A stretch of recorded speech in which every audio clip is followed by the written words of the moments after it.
livro de Luiz Sérgio, Deixe-me Viver, escrito por Irene Pacheco Machado, capítulo 20. No astral inferior, o Vale da Revolta.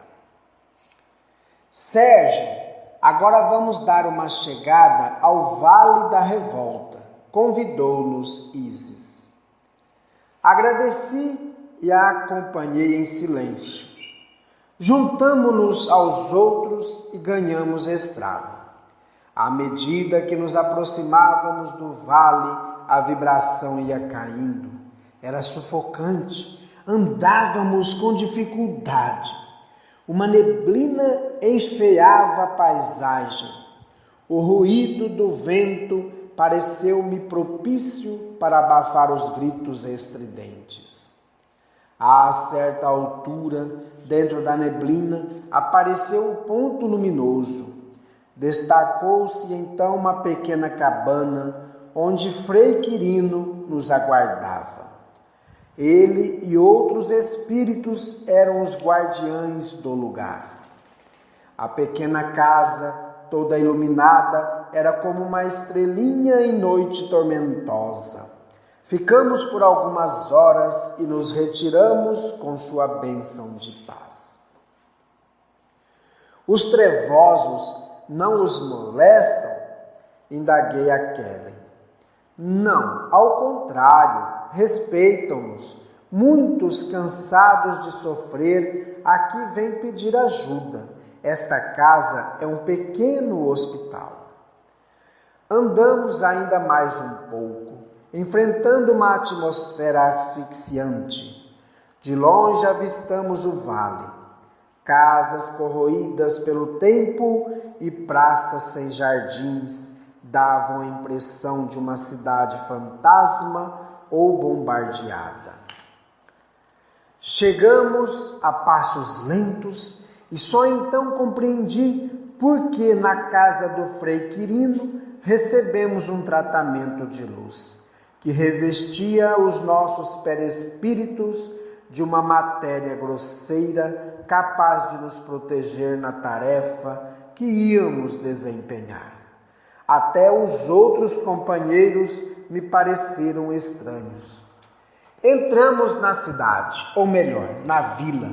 Pelas ruas encontramos mulheres correndo como loucas, com os cabelos em desalinho. Estavam grávidas e víamos o feto como se galopasse dentro dos seus ventres. O mau cheiro era terrível e o nosso caminhar muito penoso. Era como se estivéssemos atolados na lama. Aquela cidade parecia gelatinosa. Como surgiu este lugar? Indaguei. Não creio que tenha sido obra de Deus. Claro que não. Esta cidade é composta de emanações inferiores. Portanto, de acordo com os espíritos culposos que aqui se encontram, saiba, Sérgio, que eles não foram trazidos para cá, e sim atraídos pela vibração perispiritual de cada um. Que lugar tenebroso, pensei. Encontramos um senhor de seus 40 anos, com o perispírito todo deformado, mas parecia um cabide de espíritos, tamanha quantidade de irmãos que nele se grudaram. Completamente dementado, gritava: Eu sou o doutor, deixe-me em paz, seus vampiros sujos. Assim era aquela vila, morada de mentes perturbadas, cujos perispíritos eram compostos de toxinas, formando uma crosta ácida e viscosa que os alucinava. Passávamos por eles, mas não éramos percebidos. Nossa equipe orava em silêncio. Quando pude falar, perguntei: Este vale é composto só de aborteiros? Sim, e de algumas mulheres e homens que sem piedade abusaram do direito de possuir um corpo físico. Mas é terrível esse lugar. Igual a este, só o Vale dos Suicidas. Tem razão, Sérgio. São os mais tenebrosos lugares do astral inferior decorrentes dos crimes contra a vida. Os aborteiros são os piores inimigos da vida, cruéis exterminadores dos sonhos daqueles que aspiram a reencarnar. Calei-me, meu coração sofria ao presenciar o horror em que vive um aborteiro no mundo espiritual. Bem perto de nós, debatia-se envolto por 10 espíritos obsessores, um aborteiro que chamarei de Célio. Tentamos ajudá-lo, mas sua forma, que não podemos dizer humana, tal a deformação perispiritual, toda gelatinosa, arrastava-se pelo solo negro e viscoso, movendo-se com dificuldade, ainda mais por carregar junto a si seus verdugos. Também muitos deles ainda na forma fetal, no ponto da interrupção da gravidez. Em Célio só havia a fisionomia sofredora, o resto do seu corpo não mais possuía forma humana. Destacava-se nele o semblante sofredor. Mais parecia um verme lutando para se livrar dos seus verdugos que lhe sugavam sem piedade. Célio me pareceu um enorme feto, tendo a cabeça humana deformada e colado nele as suas vítimas. Assim como Célio, ali estavam vários outros aborteiros que contribuíram não só para retardar o plano de Deus, para a reencarnação, como também prejudicaram seus próprios corpos. Quem diria que o grande e famoso médico do passado hoje é uma massa gelatinosa de emanações repugnantes? O seu perispírito deformado é tão indefeso quanto ontem eram as suas vítimas. Murmurei perplexo. Assim fomos varando aquelas ruas onde os seres se arrastavam no solo escuro e escorregadio, muitos ainda levando as suas vítimas que não os perdoavam. Olhei para o solo e dei graças a Deus por volitar. Nossos pés não tocavam aquela massa infecta do astral inferior. Perguntei a Misael: e aquelas mulheres não estão deformadas? Elas também foram vítimas, mesmo assim estão sofrendo muito. Que lugar estranho, muito estranho. Aqui é pior que o inferno, pensei. Eles serão socorridos? Quando se reequilibrarem mentalmente, só eles mesmos poderão nutrir positivamente os seus perispíritos. Não se esqueça de que a aura espiritual é que capta a luz do mais alto. E uma mente ligada ao ódio não se alimenta de luz, e sim de vibrações baixas. É como se suas rodas energéticas estivessem queimadas, pois eles apenas se alimentam da violência do astral inferior. O perispírito vai ficando necrosado pelo desequilíbrio do espírito e a veste que nos espíritos bons é luminosa, nestes verdugos é ácida, viscosa e informe. Enquanto conversávamos, uma ave horrível passou sobre nós em voo rasante. Que bicho é esse? Perguntei assustado. Zeus respondeu: São as aves das zonas inferiores. Perdoe-me a pergunta, mas nessa ave existe um espírito em evolução, como notamos nas várias espécies dos reinos da natureza? De Misael veio a resposta: não existe. Deus seria injusto se colocasse uma centelha de luz num ser tão horripilante. Mas elas são aves. Essas aves foram criadas pelas mentes humanas e têm vida curta. Elas são formas, pensamento, mas que prestam um real serviço a estes espíritos, pois são elas que, para sobreviverem, necessitam absorver as sujeiras dos seus perispíritos. Estas toxinas que causam dores e dificultam os seus movimentos alimentam estas aves como outras mais. Como vê, elas mesmo, possuindo forma horrível, são úteis a este vale. Meu Deus, quanto sofrimento! Até parece o inferno. O inferno não existe. Aqui eles recebem auxílio, pois não há penas eternas. Irmão, quanto tempo demoram neste sofrimento?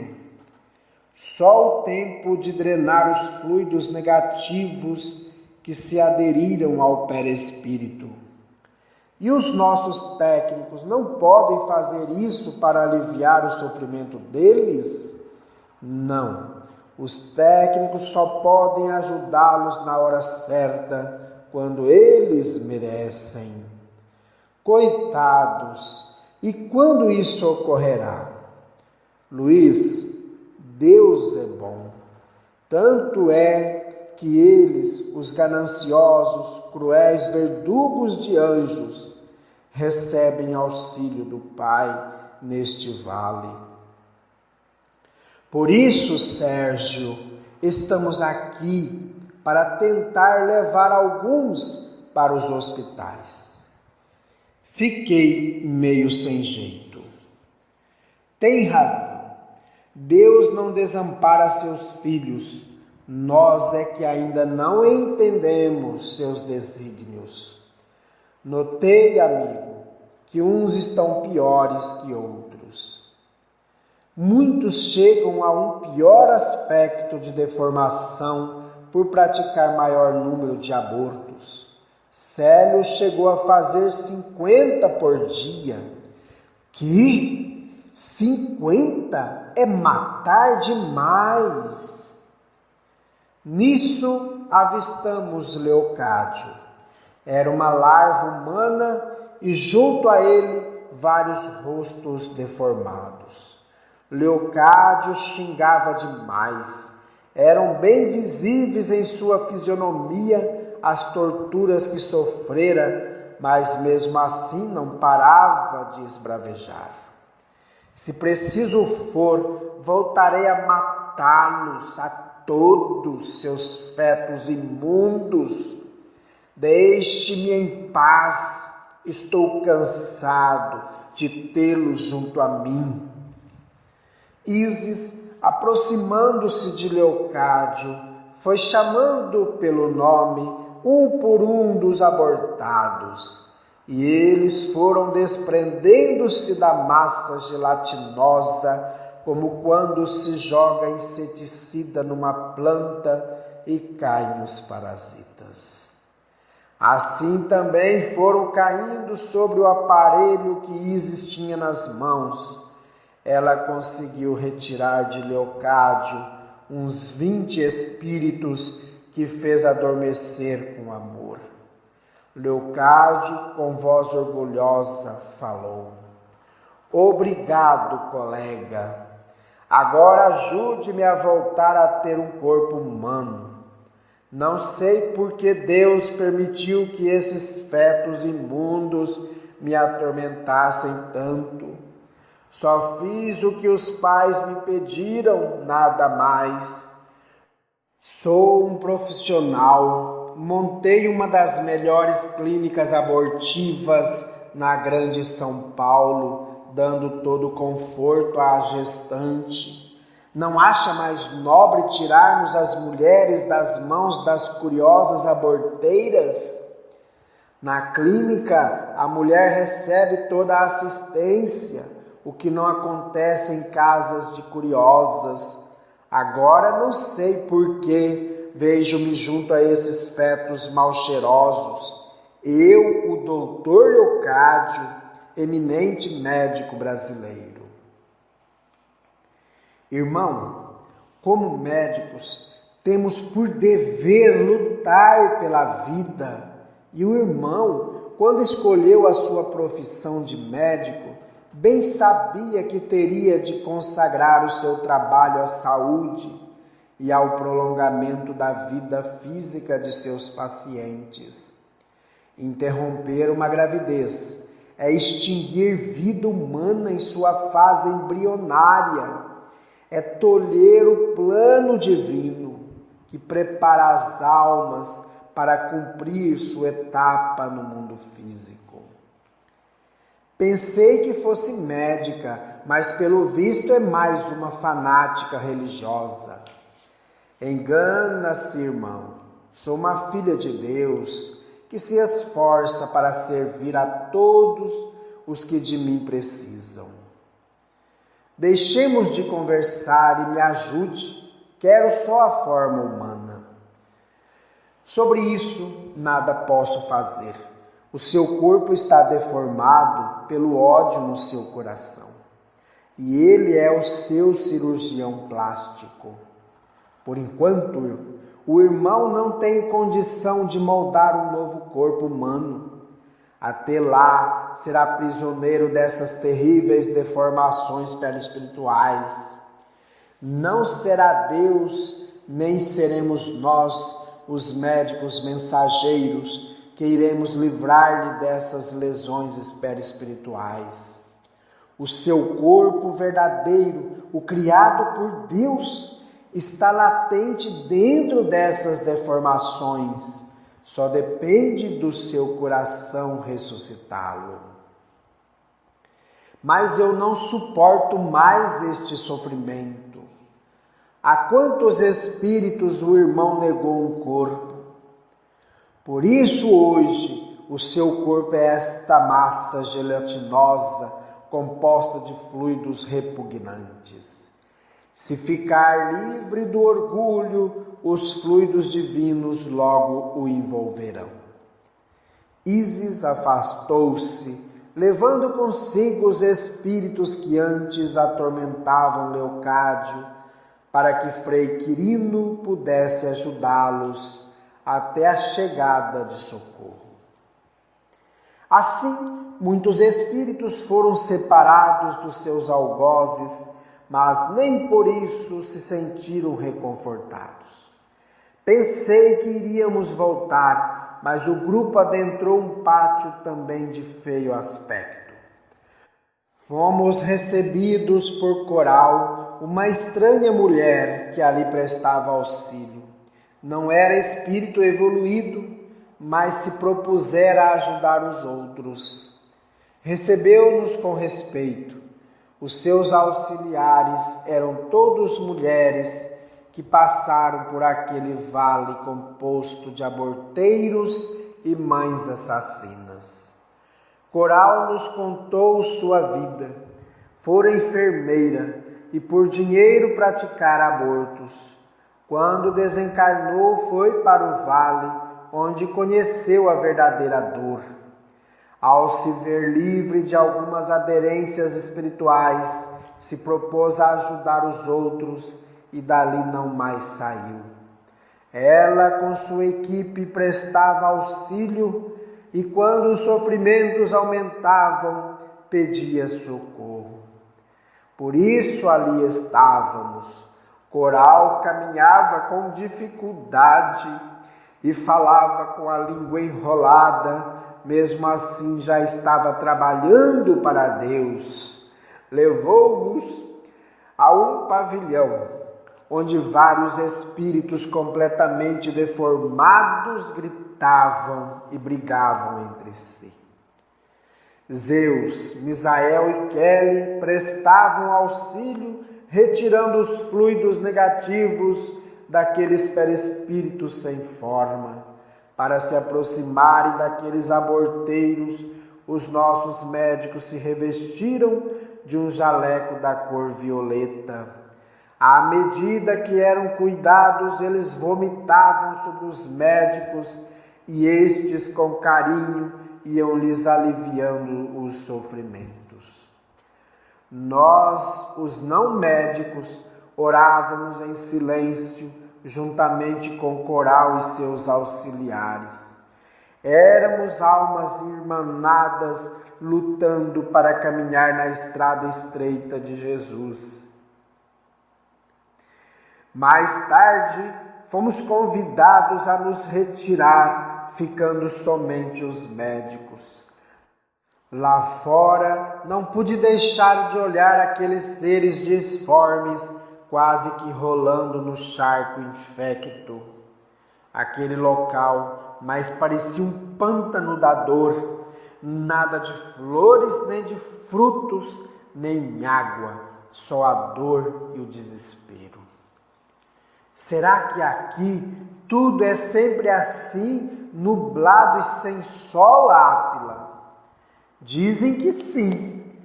Nesse momento passou por nós uma revoada de aves gigantescas, cujo ruído assustou os aborteiros. Levantei os olhos para melhor analisá-las. Um dos trabalhadores daquele vale esclareceu-nos. Elas recolhem os miasmas pesados. São os sanitaristas deste lugar. Os habitantes daqui não são portadores de bons fluidos que fazem germinar as sementes e colorir os jardins de flores. Precisamos destas aves para a limpeza mental de toda a área. Acreditamos que um dia este vale será transformado em uma colônia de socorro. O que é preciso para que isso aconteça? Perguntei. Logo veio a resposta: que os encarnados se conscientizem de que ninguém pode retardar o plano de Deus. É necessário abolir os abortos da face da terra. Só assim não teremos os vales de sofrimento. Estarei, irmão, orando para que Deus nos ajude a incendiar com a chama do amor todos os lugares tenebrosos dos mundos físico e espiritual. Abri as Escrituras e caiu Miqueias, capítulo 6, Caminho da Salvação.